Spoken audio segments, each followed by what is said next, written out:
Namahagi naman ng relief goods ang lokal na pamahalaan ng Laurel, Batangas sa mga mangingisdang naapektuhan ang kabuhayan dahil sa nagpapatuloy na search and retrieval operation sa Talig. Si Vel Custodio sa Sentro ng Balita Live. Aljo, pinag-aaralan na ng pamahalaang bayan ng Laurel, Batangas ang pagdedeklara ng state of calamity dahil sa epekto sa lokal na ekonomiya, lalo na sa mga mangingisda sa issue ng missing na sabungero na itinapon umano dito sa Taal Lake. Nagsagawa ng relief operation ng lokal na pamahalaan ng Laurel sa hindi bababa sa 500 maliliit na mangingisda na nakatira sa 6 na barangay sa paligid ng Taal Lake. Mula po nung pumutok ang isyo, bumaba po talaga ang bintahan. Yung dating nakakabinta po kami nakakabinta po ako ng 50 per kilo one day. Ngayon po is kahit 20, mahirap po ibinta eh. Gawa po ng issue na sa missing sabungero po. Dati po, yung 50 kilos, kikita ka po doon ng mga 1.5 ganon, 1,000. Dahil sa ngayon po, hindi po na ganon, gawa po binabarat na po yung produkto namin eh. 20 kilong bigas at 7 dilatang ipinamahagi sa mga mangingisda. Ayon sa Municipal Administrator ng Laurel, Batangas, mas malaki ang nakalaang pondo ng LGU sa epekto ng mga kalamidad, kagaya ng bagyo at pagputok ng Bulkang Taal. Pero hindi nila inaasahan ang epektong pang-ekonomiya ng issue sa missing sabungeros. Kaya naman kailangan na nila ng karagdagang suporta para matugunan ang pangangailangan ng mga mangingisda.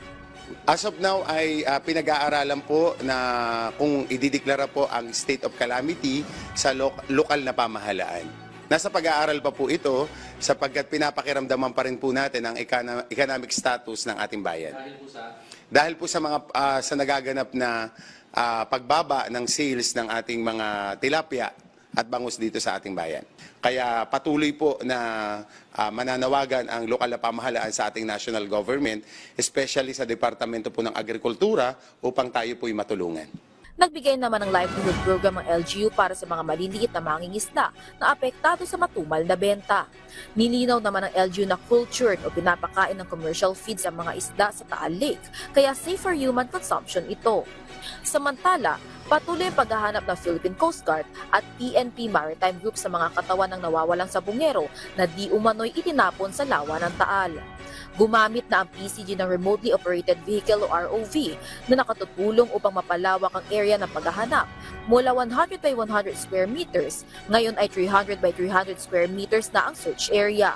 Bukod naman sa Taal Lake, may mga ilang bangkay pa ang hinukay sa isang sementeryo sa Laurel, Batangas na di umano'y salvage victims. Sa bahaging ito ng isang public cemetery sa Laurel, Batangas, hinihinalang inilibing ang 3 sa mga missing sabungeros.